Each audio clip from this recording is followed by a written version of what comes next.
Bien. Donc, avant de passer à la table suivante, nous allons entendre Déborah Guterman-Jacquet qui va nous parler brièvement peut-être des publications d'Ornicar et de Presse universitaire de Vincennes.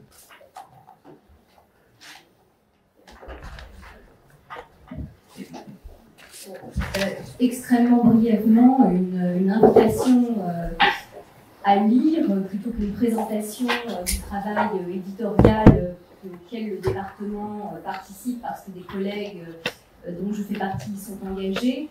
Il y a une collection de psychanalyse aux presses universitaires de Vincennes, dont le dernier ouvrage, on a 4 ouvrages parus, le dernier est Antisémitisme, une lecture psychanalytique d'une actualité brûlante, voilà, qui est le dernier ouvrage que nous avons fait paraître dans cette collection. Et cette collection, finalement, je ferai juste un lien avec Ornicar. Ornicar, qui est né en 1975, d'une impulsion de Jacques-Alain Miller, et qui était lié au département de psychanalyse. Et à l'intérieur du premier numéro, il était indiqué un effort, une nécessité de reprendre cet enseignement, cette expérience pilote, et de lui donner à cette expérience pilote un centre de documentation qui recensait toutes les recherches sur Freud et sur Lacan, et on pourrait considérer que participer à faire connaître des travaux de recherche comme Sophie Marais-Malval et moi-même essayons d'y contribuer avec cette collection, et pour une autre part à travailler à l'édition de cette revue qui est la revue du champ freudien, qui était le bulletin périodique du champ freudien à sa création, participe d'une façon de donner corps à ce centre de documentation. Voilà, bien, j'arrête là parce qu'on est déjà en retard. Merci beaucoup, Déborah. Et donc, après avoir entendu Éric Laurent si formidablement parler de la singularité de la faille, nous allons aborder dans cette table la question de la faille dans les juridiques, les droits et les politiques, aussi avec le travail de Nathalie Jodel, donc, qui va nous introduire la tension existante entre les domaines du droit, de la loi et de la jouissance dans la civilisation contemporaine. Nathalie Jodel, donc, est psychanalyste, membre de l'école de la cause freudienne et de l'Association mondiale des psychanalystes, et auteur de La légende noire de Jacques Lacan, la méthode historiographique d'Elisabeth Roudinesco. Voilà, j'ai cité mémoire, aux éditions Navarra. Voilà, très bien, donc nous sommes très contents d'accueillir Nathalie Jodel ici, je lui passe la parole. Merci Fabien. Alors donc, j'interviens sous le titre Crise de la représentation. J'aurais pu intituler cette intervention Désir de dictature, mais j'ai craint de plomber l'atmosphère. En 2016, 2 jeunes chercheurs en sciences politiques, Roberto Stéphane Foy et Yascha Mounk, ce dernier est devenu depuis une vedette mondiale du libéralisme politique, faisait paraître un papier remarqué intitulé The Democratic Disconnect. S'appuyant sur 20 années de la World Values Survey, il constatait, spécialement au sein de la génération née après 1980, un désenchantement vis-à-vis des institutions résultant du suffrage universel, le renoncement à des normes considérées comme des composantes centrales de la démocratie, élections libres, protection des libertés publiques, et un soutien marqué en faveur d'alternatives autoritaires, prises de pouvoir par l'armée ou par un dirigeant fort, n'ayant à s'embarrasser ni du Parlement ni des élections. On est loin du sondage du Pew Research Center qui, il y a un peu plus de 20 ans, constatait l'extension planétaire du désir de démocratie. C'est en tant qu'ils promettent un retour à l'ordre ancien que les hommes forts suscitent le suffrage. Ainsi, ils prônent la restauration de la fixité des catégories langagières, nous contre eux, purs, impurs, la clôture des ensembles, nationaux en particulier, que l'on songe aux murs frontaliers ou au protectionnisme, la sévérité des peines pour les auteurs d'infractions. Leur succès se déploie comme un effet en retour de ce que nous appelons, avec Jacques Lacan, non pas déclin du patriarcat, mais ni fin de la domination masculine, mais évaporation du père. Le père, pour nous, est en effet une fonction organisatrice qui produit des effets sur le langage, sur les groupes, sur les corps. Son déclin s'accompagne de l'émergence d'une logique autre, avec un grand A.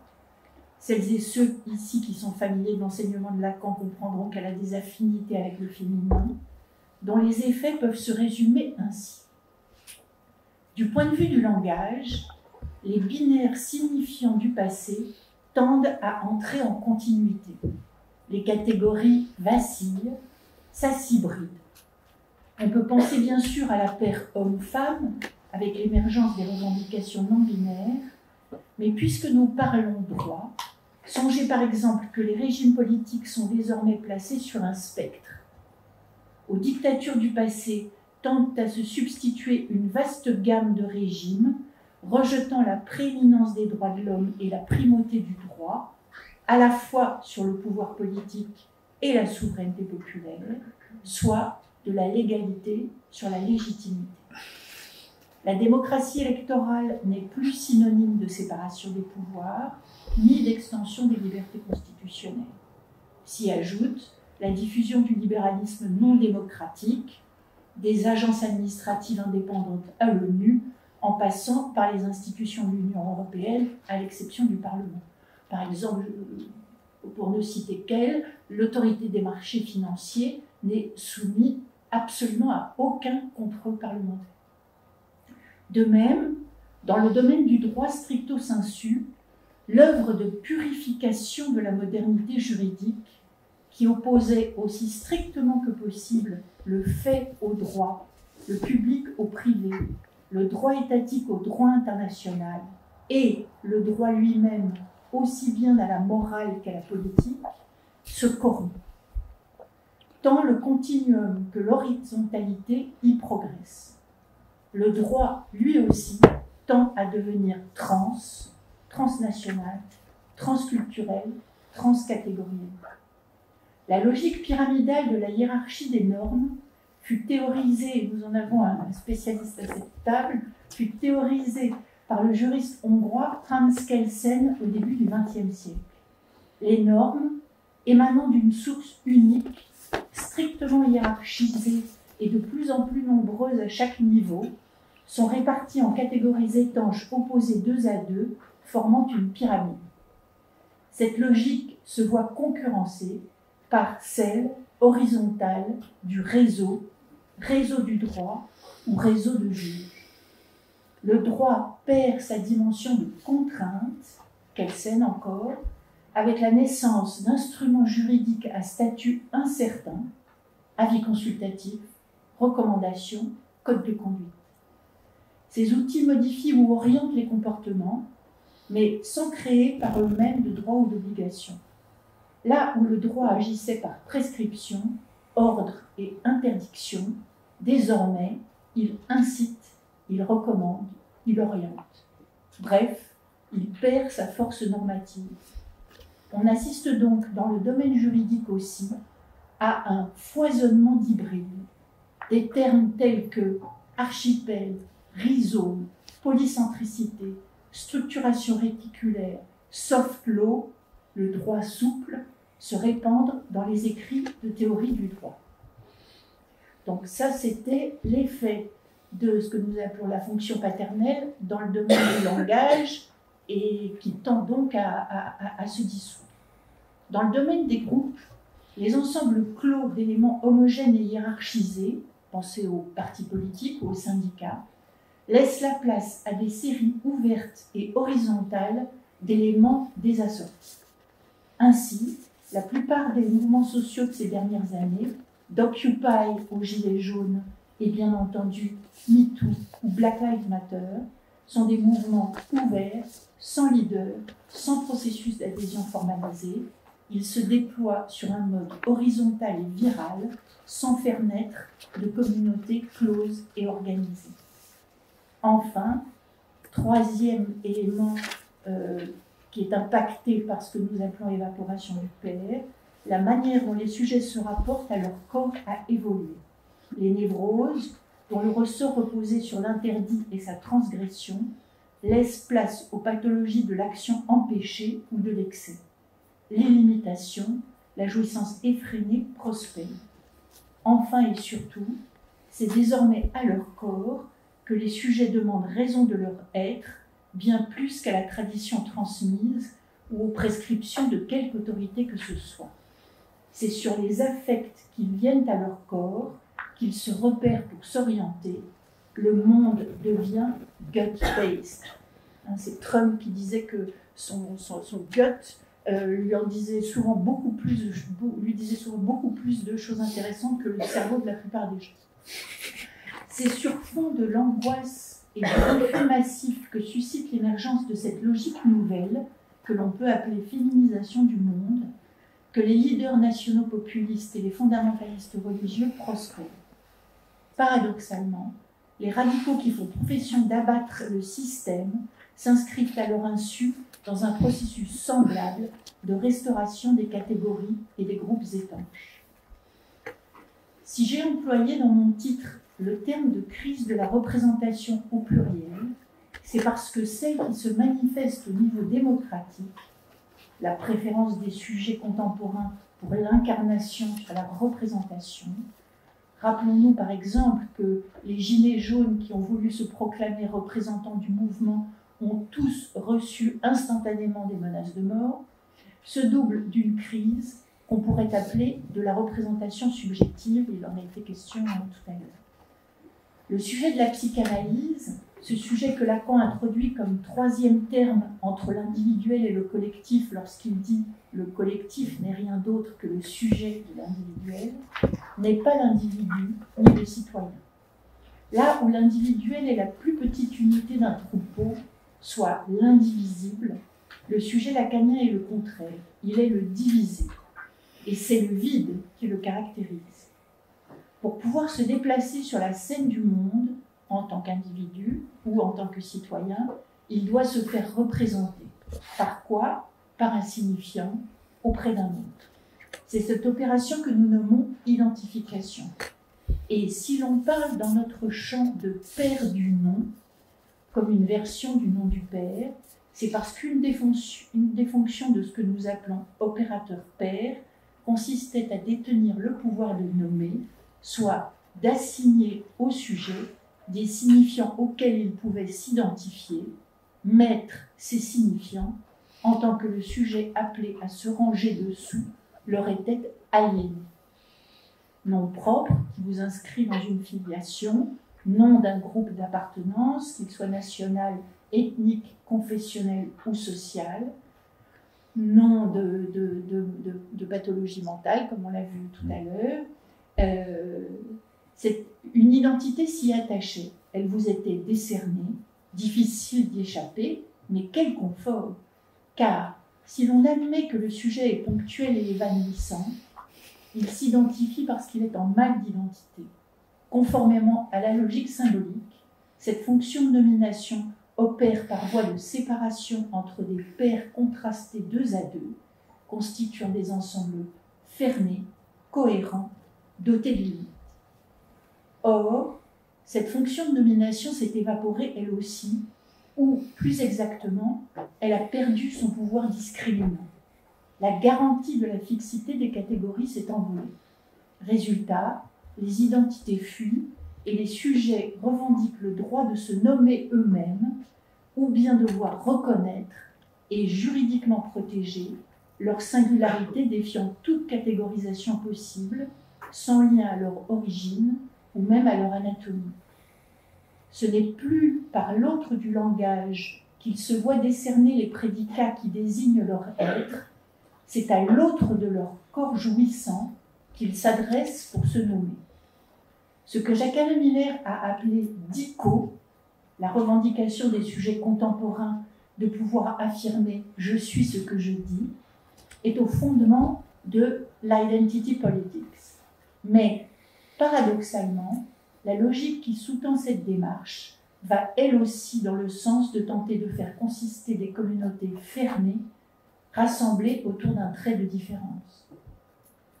Après avoir déconstruit l'appartenance nationale comme une structure datée et changeante, soit comme une fiction, le communautarisme a conduit à la création d'autres fictions encore, celle d'identité statique, close sur elle-même, étanche aux influences extérieures.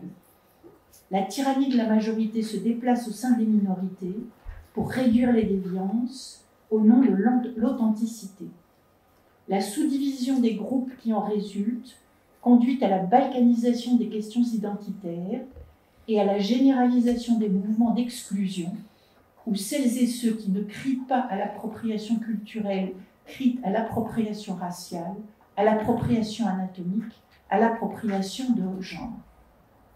Des isolats où règne la non-différence et par conséquent une relative fraternité cherchent à se séparer d'autres isolats.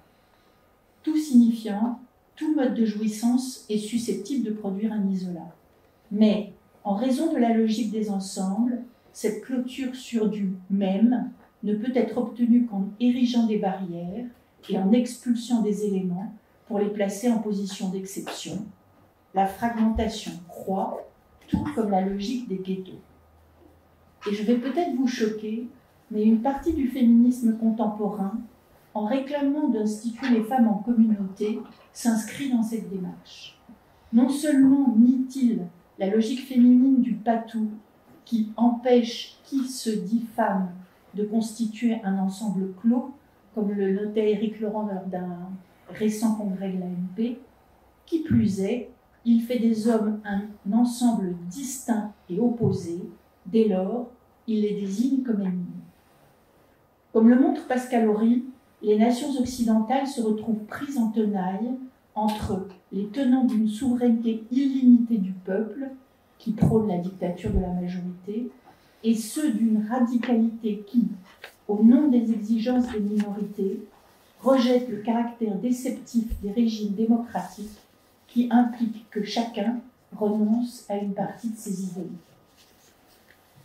Je ne surprendrai personne ici en affirmant que la discipline qui nous occupe ne fait plus l'objet d'un transfert aussi positif que par le passé. L'époque préfère de loin la sociologie ou la neurologie, qui explique à tout un chacun qu'il est une victime innocente, soit du système, soit de son cerveau, à la psychanalyse qui dit à chacun que de sa position de sujet, il est toujours responsable. Le discours de la psychanalyse est un scepticisme. Il pulvérise l'idéal, tout comme l'espérance. Il repose sur l'idée que, selon la formule de Miller, les lendemains ne chantent que le chant du malaise. Il dévoile, selon le célèbre exemple de Freud, que les plus dévoués philanthropes étaient des enfants arracheurs d'ailes de mouche. Il enseigne aux professeurs de sciences politiques que, pas plus que les volontés particulières, la volonté générale ne recherche le bien, que la loi de la majorité peut mener au pire, et que ni l'éducation, ni la haute culture, lisez la trahison des élites allemandes de Christian Blechler, et souvenez-vous que le vice-président J.D. Vance est diplômé d'une des plus prestigieuses universités de droit américaines, Yale Law School, ne sont des remparts contre les ravages de la pulsion de mort, pas plus qu'aucun préambule d'aucune constitution, et que le droit ne parvient jamais à rétribuer, soit à récompenser ou à punir, ce qu'il en est de la jouissance sans reste. Pour que ce discours, le discours de la psychanalyse, soit audible, peut-être faut-il être dans un temps où les êtres parlants ont été collectivement et à une vaste échelle confrontés aux conséquences sans voile du déchaînement pulsionnel et à l'énigme du mal absolu. Peut-être n'est-ce pas un hasard si la grande époque de la psychanalyse a suivi de peu les premières prises de conscience d'ampleur sur la destruction des Juifs d'Europe et les crimes stalinistes. Hors ces instants de réveil, les êtres parlants retombent dans la rêverie qu'un monde meilleur est possible, que l'homme est bon ou va le devenir, que le progrès est en marche, que le racisme et la haine ne sont que les conséquences du néolibéralisme ou du patriarcat, que l'extension des droits individuels est pour le meilleur, comme le prouve chaque jour Elon Musk, héros de la liberté d'expression, que les cours suprêmes nous protègent, voyez les extrémistes qui composent désormais l'américaine aux 2 tiers. Bref, ils rêvent que la pulsion de mort n'est pas plus d'étoffe qu'un vague cauchemar freudien. Je vous remercie.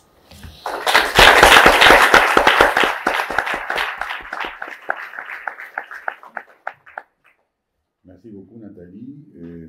Je crois que cette prise de la représentation que vous nous présentez, en fait, pointe justement l'effet de comment aujourd'hui, à l'époque du déclin de l'ordre symbolique, de la déliquescence du symbolique, effectivement, les universels s'estompent, et comme vous l'avez dit assez bien, de manière très juste, la tyrannie de la majorité que, par exemple, Alexis de Tocqueville constatait déjà dans les territoires de la Nouvelle-Angleterre en 1844, se déplace donc à des minorités pour réduire les déviances au nom de l'authenticité. Et donc, chacun a le droit de revendiquer son droit à l'exception, c'est-à-dire à s'ériger comme exception de l'universel, parce que l'universel lui-même se casse la gueule. C'est trop brisé. Et donc, je trouve que c'est très intéressant, bon, le panorama très général que vous nous présentez. Je me suis rappelé en vous lisant un petit texte de Sade, et je crois que justement que ce soit Sade, c'est intéressant, où bon, il y a une longue histoire de la revendication de la démocratie directe. Mais le marquis de Sade, il a un petit texte politique où il défend justement les droits et la nécessité de la démocratie directe sans représentation. Et donc je trouve que justement le fait que ce soit Sade qui, Lacan épingle quand même une volonté de jouissance particulière, qui demande justement, qui demande l'absence de toute représentation, a un caractère tout à fait contemporain dans le fait que vous constatez, c'est-à-dire que finalement la représentation, non seulement politique, mais la représentation symbolique, s'estompe devant la montée de la jouissance, du plus à jouir finalement que le déclin de l'ordre symbolique introduit. Donc, d'une certaine manière, ça, je crois, interprète notre époque. Je ne sais pas si c'est d'accord. Je passe la parole à Déborah qui va commenter votre texte, parce que nous n'avons pas beaucoup de temps. Oui, Nathalie. Alors, une première question qui va partir de la fin du texte. Enfin, pas tout à fait de la fin, j'en ai une autre remarque pour la fin. Et une proposition assez forte dans votre texte et que j'aime assez, c'est lorsque vous évoquez la question de l'authenticité et de l'appropriation.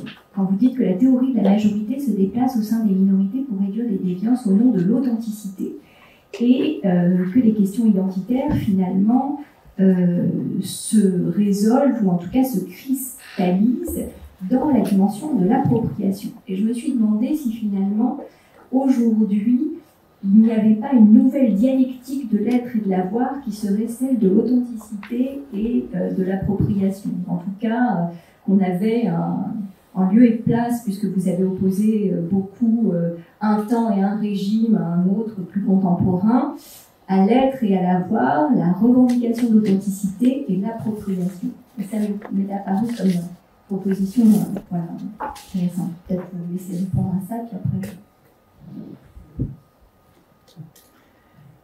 Merci Déborah. Et oui, ça me semble être une façon très juste d'approcher les choses. Au fond, l'authenticité remplacerait la question de l'être et l'appropriation celle de l'avoir. Cette venue au premier plan de la question de l'authenticité, c'est vraiment très frappant et je pense que il me semble que c'est lié à cette question du corps. C'est-à-dire, par exemple, avec les lecteurs spécialistes de la sensibilité, comme ça, qui maintenant travaillent chez les éditeurs, spécialement dans le monde anglo-saxon, on en vient à interdire à qui que ce soit de s'exprimer sur quelque chose qu'il n'a pas vécu dans son corps. Alors, ça peut aller de faire toute une série de problèmes parce que Scarlett Johansson va incarner un personnage trans. Ça peut être refusé à un hétérosexuel de jouer le rôle d'un homosexuel, mais ça peut aller jusqu'à considérer qu'il y a un véritable problème à partir du moment où un écrivain homme blanc met en scène dans un de ses romans une jeune fille nigériane. Et il y a aux États-Unis des scandales extrêmement violents autour de ça. C'est-à-dire, à partir du moment où on n'a pas éprouvé la souffrance dans son corps, on n'est pas fondé à en parler. Voilà. Et cette venue au premier plan des corps, c'est vraiment ce qui me frappe dans disons, le malaise dans la civilisation contemporaine. Alors justement, puisque vous évoquez ce retour du corps sur le devant de la scène, comment finalement vous avez évoqué votre thème est quand même la question du droit. Vous évoquez le droit qui est de moins en moins prescriptif, mais qui donne des recommandations, des avis, etc.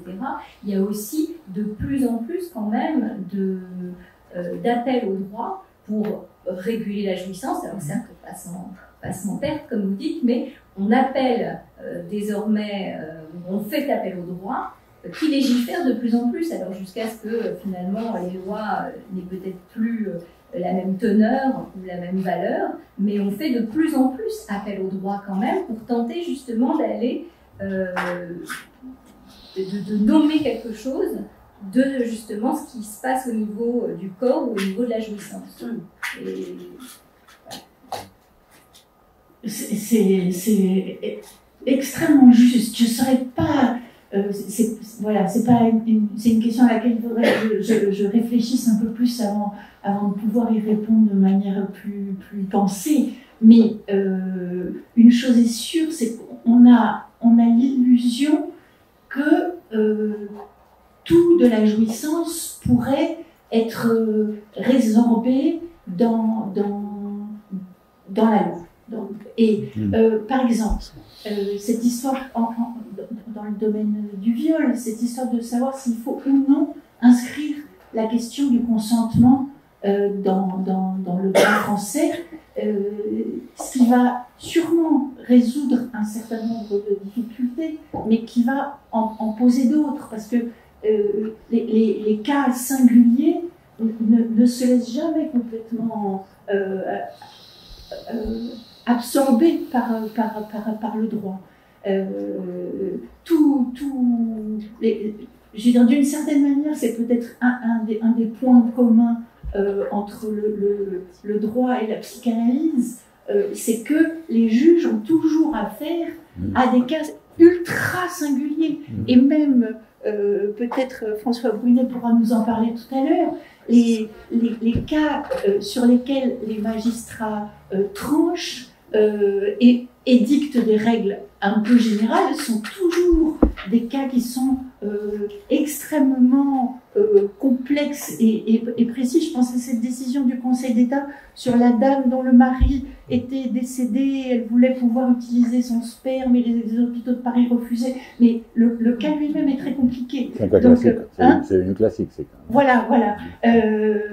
Oui, parce que la décision était conforme à la loi, elle était conforme à la Convention européenne des droits de l'homme, la décision des hôpitaux de Paris, mais le Conseil d'État a quand même décidé que ça portait atteinte au droit à la vie privée et familiale de cette femme. Donc, mais voilà, c'est... Bon, je ne vais peut-être pas poursuivre plus longtemps si on est... En tout cas, je trouve que la question de l'authenticité, je trouve que c'est très intéressant ce que vous pointez par rapport à la question de l'authenticité, parce qu'elle nous oblige à différencier la singularité telle que justement les politiques et même les droits peuvent les prendre, et la perspective que la psychanalyse peut apporter par rapport à la singularité, qui n'est pas la même, mais qui se rapproche beaucoup parce que ça touche au corps. Et donc, du moment où ça touche au corps, on a l'impression qu'on a cerné les mecs plus ultras de la singularité. Alors qu'effectivement, tel qu'Éric Laurent l'a expliqué tout à l'heure, n'est-ce pas, la faille c'est pas les corps, n'est pas les corps, n'est pas les vécus dans les corps, combien même ça pourrait être emblématique de ce qui serait plus singulier pour pouvoir trancher. Tout à fait. Tout à fait. Entièrement d'accord. C'est bon? Oui.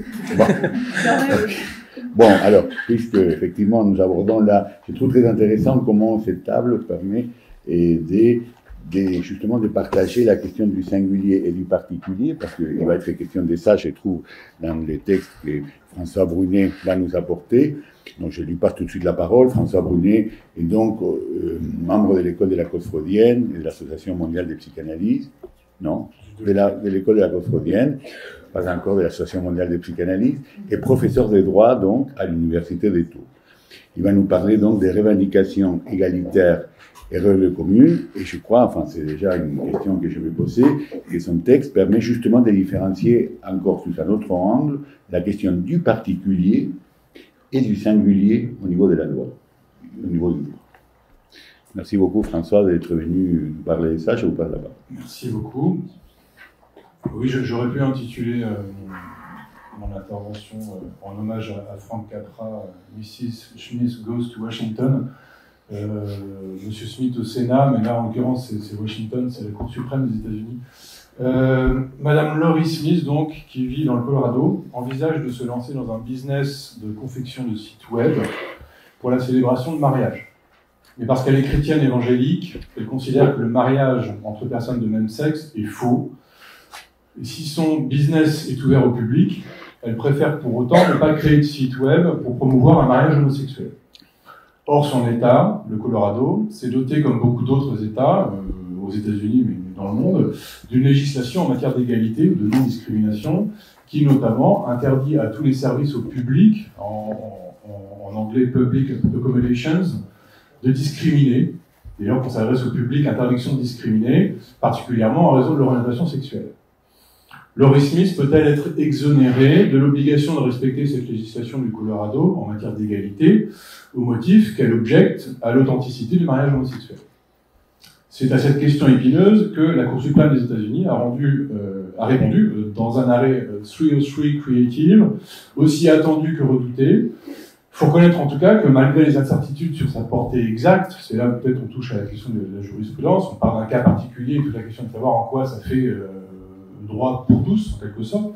Mais au-delà de ces interrogations, l'arrêt a produit une véritable déflagration quant au traitement par les discours juridiques des conflits actuels entre, en l'occurrence, revendications religieuses et revendications égalitaires. Madame Smith explique que ces sites web sont sa création. Elle y met du sien, elle donne de sa personne, elle s'implique personnellement. Chaque site est taillé sur mesure, en quelque sorte, pour et avec ses clients. Et c'est pourquoi elle ne peut pas, en conscience, dit-elle, envisager quelque site web que ce soit pour des mariages homosexuels. Elle dit notamment, je la cite, « Je veux créer des choses qui sont cohérentes avec mes croyances et je veux que chacun puisse le faire. L'État du Colorado me force à créer des messages qui vont à l'encontre de ce que je suis. » Alors c'est moi qui traduis, elle dit « The core of what I am », le cœur de mon identité, on pourrait dire. Elle s'exposait en tout cas, manifestement, à d'éventuelles sanctions au Colorado dans le cas d'un refus de vente, vous vous rappelez un refus de vente fondé sur cet argument religieux. L'enjeu pour Laurie Smith, c'est uniquement le message, dit-elle encore, le message qu'on lui demande de convoyer, qu'on l'oblige à convoyer, mais jamais la personne du client. Elle ne veut pas que son site web soit mêlé à des mariages homosexuels, mais elle n'a rien contre les gays et lesbiens et autres. Elle prend soin d'indiquer en effet qu'elle est tolérante, qu'elle sert tout le monde, pour préciser qu'elle est regardante avec tous ses clients potentiels en tout cas. Ce qui est censé attester qu'elle n'a rien contre les couples homosexuels en particulier, juste contre le mariage homosexuel de façon générale. On le voit d'emblée, cette affaire n'oppose pas à proprement parler deux revendications individuelles en conflit, mais une commerçante qui critique la législation de l'État du Colorado en matière de non-discrimination, et donc Laurie Smith elle-même. La revendication égalitaire a déjà porté ses fruits, elle est déjà passée dans la loi. La question ici était de savoir s'il y avait des limites constitutionnelles, en tout cas aux États-Unis, à cette législation pro-égalité. La réponse de la Cour est, au moins pour Madame Smith, encore une fois, sans ambiguïté aucune, sa liberté d'expression, garantie par le premier amendement de la Constitution, est méconnue par la législation du Colorado. Laurie Smith peut donc refuser des clients homosexuels, ou en tout cas refuser de confectionner des sites pour des mariages homosexuels, peut-être plus précisément, sans se rendre pour autant coupable de discrimination. Elle doit pouvoir affirmer, sans ingérence de l'État, ses convictions personnelles, fût-ce ici donc à travers la création d'un site web. Et après la condamnation du Colorado, elle vient d'ailleurs d'obtenir, début octobre, 1,5 million de dollars en compensation. Dans la décision, la majorité de la Cour rappelle, certes, ce qu'elle appelle le rôle vital des législations égalitaires dans nos sociétés contemporaines, notamment la société américaine, mais elle pose aussi que la Constitution, au titre de la liberté d'expression, octroie des exceptions au droit de la non-discrimination. La Cour suprême, en 2023, donc, refuse qu'un État force quiconque à abandonner sa conscience en l'obligeant à s'exprimer contre son gré. La puissance publique n'a pas à imposer l'orthodoxie du tout. L'orthodoxie critiquée ici est une certaine définition du mariage que Laurie Smith n'accepte tout simplement pas. Alors, le succès de Laurie Smith, en l'occurrence, repose sur ce qu'il faut bien appeler une fiction juridique. Pour elle, créer un site web, c'est s'exprimer personnellement. Il y a une dimension de speech, free speech. Et une fois admise cette fiction, du point de vue du droit, l'argument du free speech, justement, de la liberté d'expression, peut jouer comme un atout, à vrai dire, quasiment imparable, en tout cas en droit américain. Aux États-Unis, la liberté d'expression est protégée de manière particulièrement extensive, même pour des messages qui sont considérés par ailleurs comme outranciers, voire discriminatoires précisément. Et donc se placer sur le terrain, pour elle, se placer sur le terrain de la liberté d'expression, pour refuser de servir une partie du public, aura manifestement été la clé de sa victoire. Alors cette décision pourrait être louée au nom des principes libéraux les plus classiques, en tant qu'elle écarte le risque d'une sorte de pensée unique, on pourrait dire, imposée par l'État, mais elle apporte surtout une contribution assez nette à des revendications anti-égalitaristes, en l'occurrence, qui, comme on le sait, se font de plus en plus entendre aux États-Unis. L'égalité, ici, est perçue comme une sorte de nouvelle orthodoxie qu'il s'agit de contester comme telle. Voilà qui annonce en quelque sorte l'éclosion d'orthodoxies particulières appelées à se confronter, ou peut-être même à ne plus se parler du tout. Alors, consciente des enjeux, la Cour suprême fonde son espoir sur ce qu'elle appelle la tolérance respective de part et d'autre, si j'ose dire. Le professeur de droit Andrew Koppelman préconise quant à lui un retour à la raison, au compromis, dit-il, qui serait à ses yeux le seul moyen de mettre fin à ce qu'il nomme un conflit inutile entre revendications religieuses et égalité, et une manière de mettre fin à ce qu'il appelle la polarisation toxique de la vie publique américaine. Mais si on en croit, par exemple, l'un des magistrats de la Cour suprême, Justice Alito, qui visiblement s'est fait surprendre au cours d'une conversation qu'on a enregistrée à son insu, mais en tout cas, moment où il dit qu'un compromis n'est tout simplement plus possible, n'est plus envisageable. Lorsque les différences portent sur l'essentiel, c'est pas comme si on allait pouvoir couper l'accord en deux. L'affaire Laurie Smith constitue à sa façon un symptôme de la fragmentation radicale de la société américaine, laquelle se manifeste désormais au sein même de la langue commune du droit, dans le contexte des culture wars. La décision atteste d'un retour de bâton, backlash, c'est une expression qui est utilisée par l'opinion dissidente dans la décision, backlash, retour de bâton infligé actuellement au mouvement de revendication égalitaire aux États-Unis évidemment, mais au-delà aussi. Comme le note explicitement l'opinion dissidente justement dans la décision, l'inclusion a produit l'exclusion. Au demeurant, personne n'était vraiment dupe, il était question de tester les limites du droit antidiscriminatoire, et la victoire de Laurie Smith peut être vue comme l'envers des combats et des victoires juridiques obtenues ces dernières années au nom de l'égalité des droits. Ça a été souligné par beaucoup de juristes américains, une concomitance qui est plus qu'une concomitance évidemment. Le développement de la législation favorable aux personnes transgenres, par exemple, s'est accompagné depuis 2016 d'un net regain de contentieux contre cette législation. Et de même, on constate une offensive générale au cours des dernières années aux États-Unis qui vise à affaiblir tout le droit de la non-discrimination au nom de conceptions libertariennes et ou conservatrices. Alors, sans remettre en cause ces constats d'ordre sociologique, il m'a semblé que cette affaire était une illustration notable des difficultés que traverse le droit actuel face à la question de la jouissance de manière générale, de son traitement, de sa répartition. Le discours juridique paraît aujourd'hui déboussolé, lors même qui constitue, plus que jamais sans doute, un recours puissant pour les individus, ça a été souligné à l'instant, pour les individus et les communautés, c'est que cette affaire suscite, du point de vue du droit en tout cas, un sentiment d'étrangeté, il y a quelque chose qui ne va pas, il y a quelque chose qui cloche, en tout cas ça a été ma perception et c'est ce que j'ai essayé de creuser. Les arguments, la solution, les enjeux sont proprement déconcertants, et au fond, personne mieux que Laurie Smith elle-même ne dit le malaise. Elle le dit dans les termes suivants, je la cite, « Ne pas être d'accord, ce n'est pas la même chose que discriminer. Pour elle, en effet, ne pas être d'accord doit rester possible, sans être accusé de discrimination. C'est précisément ce raisonnement qui, en soi, évidemment, n'est pas sans une certaine force, que la Cour conforte dans sa décision. Et alors, pourquoi il y a quelque chose qui cloche? Pourquoi j'estimais qu'il y avait quelque chose qui clochait, qui cadrait assez mal avec les repères juridiques qu'on peut avoir? C'est que le droit a bien des difficultés à manier la notion de désaccord. Ne pas être d'accord, dit Laurie Smith, la notion de désaccord est très imprécise dans le champ juridique. C'est une catégorie qu'on pourrait dire trop peu juridique. Bien entendu, le désaccord est au fondement des sociétés démocratiques. Mais en droit, le désaccord n'est plus légitime s'il devient un moyen de s'exonérer purement et simplement de l'obéissance aux règles de droit, posées pour tous. Comme disent généralement les juristes, le droit se distingue de la morale. Réprouver le droit applicable ne change rien à l'obligation de le respecter. Si nul n'est censé ignorer la loi, c'est bien connu, nul n'est censé refuser de l'appliquer pour raison de convenance. Or, justement, d'où la difficulté dans cette affaire, Laurie Smith, d'une certaine manière, disconvient. Elle n'a pas envie. Elle a un cas de conscience. Et je me suis repéré là sur Lacan lui-même, lorsqu'il note que les problèmes de conscience sont des problèmes de jouissance.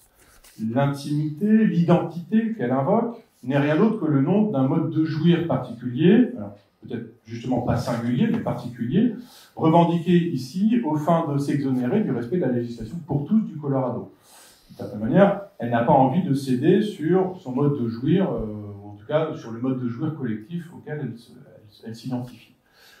C'est peut-être là précisément la source du malaise du point de vue du droit.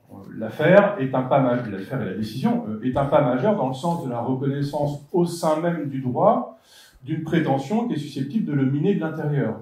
En réalité, la réponse était soit trop évidente, soit inadmissible, d'une certaine manière. Solution trop évidente, d'abord, si on renverse la proposition. Je me dis, Smith n'a pas envie. Si on renverse la proposition, c'est je ne devrais pas être forcé d'avoir envie. Et là, tout de suite, évidemment, chacun reconnaît spontanément un forçage inadmissible, une intrusion dans les profondeurs du goût. Si la question est de savoir si la puissance publique peut forcer quelqu'un à penser ou à dire quelque chose contre son gré, la conclusion paraît en effet relativement claire, du moins dans un régime qui se veut démocratique. Donc solution trop évidente, d'une certaine manière. Solution inadmissible tout autant, en droit en tout cas, si on érige une simple convenance en argument juridique. Et on le voit ici, Laurie Smith, c'est la conclusion, c'est la conséquence de la décision, elle peut désormais en toute légalité refuser des clients avec lesquels, comme on pourrait le dire trivialement, elle ne le sent pas. Des juristes américains se demandent désormais, de manière très sérieuse, s'il ne vaudrait pas mieux que les vitrines des magasins affichent les préférences de leurs gérants, afin d'éviter au moins tout malentendu. Gay non-friendly. Pardon? Gay non-friendly. Gay unfriendly. On peut dire c'est l'envers du sticker gay friendly, ou vegetarian friendly, vegan friendly, effectivement, non-friendly. En suivant cette pente, évidemment, n'importe quelle préférence subjective, dès lors qu'elle est considérée comme essentielle pour celui ou celle qui s'en réclame, peut devenir une carte maîtresse contre une législation qui déplaît. On a entendu la formule ce matin, ce qui déplaît. Tout le génie des conseils juridiques de Laurie Smith, sur lequel il faudrait insister d'ailleurs, aura été de faire passer à la faveur de la culture juridique américaine cette revendication, disons, d'ordre moral, d'ordre intime, en tout cas un mode de jouir particulier, un mode de jouir communautaire, pour un argument juridique valable et d'en tirer les conséquences juridiques opératoires tout à fait nettes.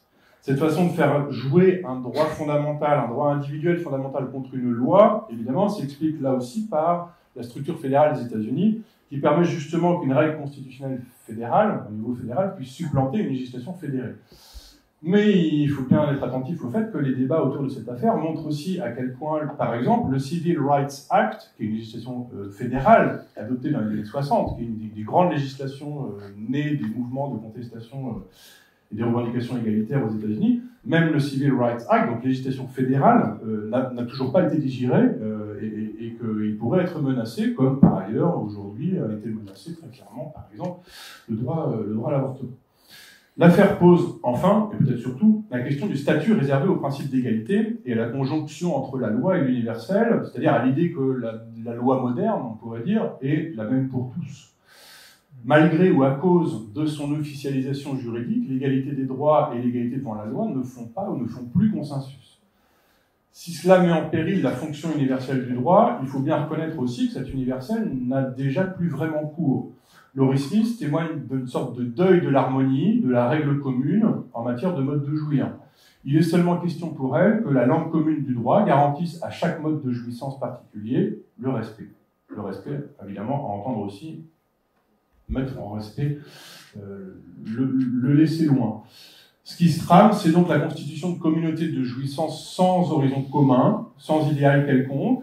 La règle juridique commune est en passe d'incarner une forme de lien social qui ne subsiste que par le constat d'une sorte d'impossibilité radicale à s'entendre, corps parlant plongé dans une sorte d'incommensurable, une rivalité horizontale, on pourrait dire. Si la fonction du droit, de manière générale, est de contenir la jouissance, le droit à la jouissance risque de faire voler en éclats l'idée même d'un pour tous propre au discours juridique précisément. Et les contempteurs de la décision de la Cour suprême n'ont pas manqué d'y voir la consécration d'un pur et simple droit de discriminer. Un droit de discriminer qui se substituerait à l'universel juridique, un droit de privilège, c'est-à-dire ce qu'il faut bien appeler la ségrégation généralisée. Voilà ce qui semble, pour terminer, confirmer ce que Lacan disait, notamment, par exemple, les progrès de la civilisation universelle vont se traduire par la ségrégation. Le droit moderne, en effet, a subi l'incidence du discours de la science, lui-même profondément déségrégatif. Le discours juridique, qui participe du discours du maître, en partage désormais les impuissances face à la science. Le droit a de plus en plus de difficultés à faire valoir un universel robuste, un pour tous qui ne soit pas d'emblée suspect, ce qui a été évoqué tout à l'heure aussi. Et si la ségrégation généralisée risque de faire disparaître l'idée même de public, c'est la notion, une des notions qui sont centrales dans cette affaire-là, le public, le pour tous d'une certaine manière, si ça risque de faire disparaître l'idée d'une arène politique ouverte à la discussion, on pourrait dire, un universel intraitable, à l'inverse, évidemment, n'est pas moins néfaste.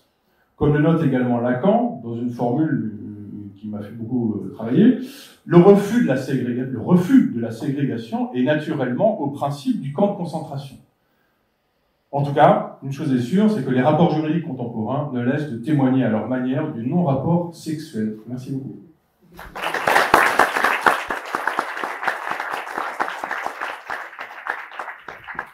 Donc là, rapidement, parce que nous n'avons pas beaucoup de temps, nous avons donc un autre aspect justement de la crise de la représentation dont nous parlait Nathalie, c'est-à-dire comment, par un tour de force admirable quand même, il faut dire, du point de vue légal, des avocats, probablement de Laurie Smith, ils arrivent à mettre en question l'universel donc de la loi au nom de l'envie du sujet, de la liberté d'expression d'un sujet. C'est-à-dire que c'est une sorte de tour de force autour de la loi pour faire valoir la liberté d'expression et au nom de cela, faire avancer. Donc, un point... Alors, particulier ou singulier, je ne sais pas, c'est la question. C'est-à-dire, si les cas de conscience sont des cas de jouissance, et que la jouissance, effectivement, nomme quelque chose du singulier, est-ce que c'est au nom du singulier que, justement, ces sujets arrivent à mettre en question la loi fédérale, en tout cas, et donc faire passer quelque chose, bien sûr, non pas du singulier du point de vue de la psychanalyse, mais du point de vue de sa jouissance à elle. Bon, je passe la parole à Dominique Corpellet qui va vous poser des questions. On va essayer de s'arrêter à 5 heures parce qu'il y a une autre table après. Donc, merci François pour ton texte. Il est traversé entièrement par cette question qui m'est venue. Que fait le marché des identités? La société de marché qui est un pur immanentisme puisque tout se vaut. Que fait cette société de marché des identités? Au droit finalement et partant au pacte social. Alors, tu m'as fait découvrir Laurie Smith. Donc je suis allé voir ce qu'elle dit. C'est tout à fait intéressant, et je rejoins ce que dit Fabien, c'est un tour de force magistral d'avoir réussi à plier le juge de la Cour suprême en sa faveur. Donc elle explique son parcours en quelques mots. Elle dit elle témoigne d'une rupture fondamentale dans sa vie. Elle a eu à faire part, elle s'est trouvée confrontée à une perte d'un être proche. Et elle a commencé à douter de l'existence d'un Dieu qui serait bon. Et donc, elle a essayé de trouver des preuves que le Dieu bon n'existait pas. Faute de trouver ces preuves, elle a conclu que le bon Dieu existait. Et à partir de là, elle a un message, the message, à faire passer. Et elle le fait passer par ses messages à elle, puisqu'elle crée des contenus graphiques pour des cérémonies de mariage. C'est ça. Et elle se définit comme a Christian artist. As a Christian artist, I want to create freely. The right to speak freely is guaranteed to all of us. Alors effectivement, ça touche à la question du pour tous. du particulier, il me semble, enfin c'est ce que je voudrais te soumettre comme question, il me semble que rien de ces singularités ne passe là-dedans, mais qu'elle convoque le juge, au fond, pour essayer de dire quelque chose de sa singularité, mais que, d'une certaine manière, ça rate. Donc on reste du côté du particulier, elle fait partie des artistes chrétiens, qui est une forme universelle d'une certaine manière, une sorte de sous-ensemble dans l'ensemble, mais qu'elle ne dit rien d'autre sur son être. Et voilà. C'est un peu ce que je voulais te proposer. C'est pas une question, ça. C'est ma lecture, alors. Non, je suis tout à fait d'accord.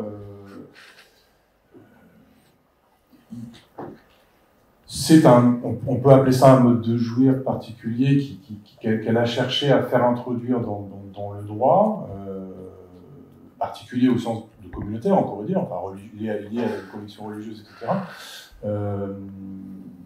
Sans doute que pour elle, enfin, on n'en sait pas grand-chose, mais enfin, elle insiste quand même beaucoup dans les discussions qu'elle peut avoir, parce qu'elle s'est quand même répondue dans les médias depuis sa victoire.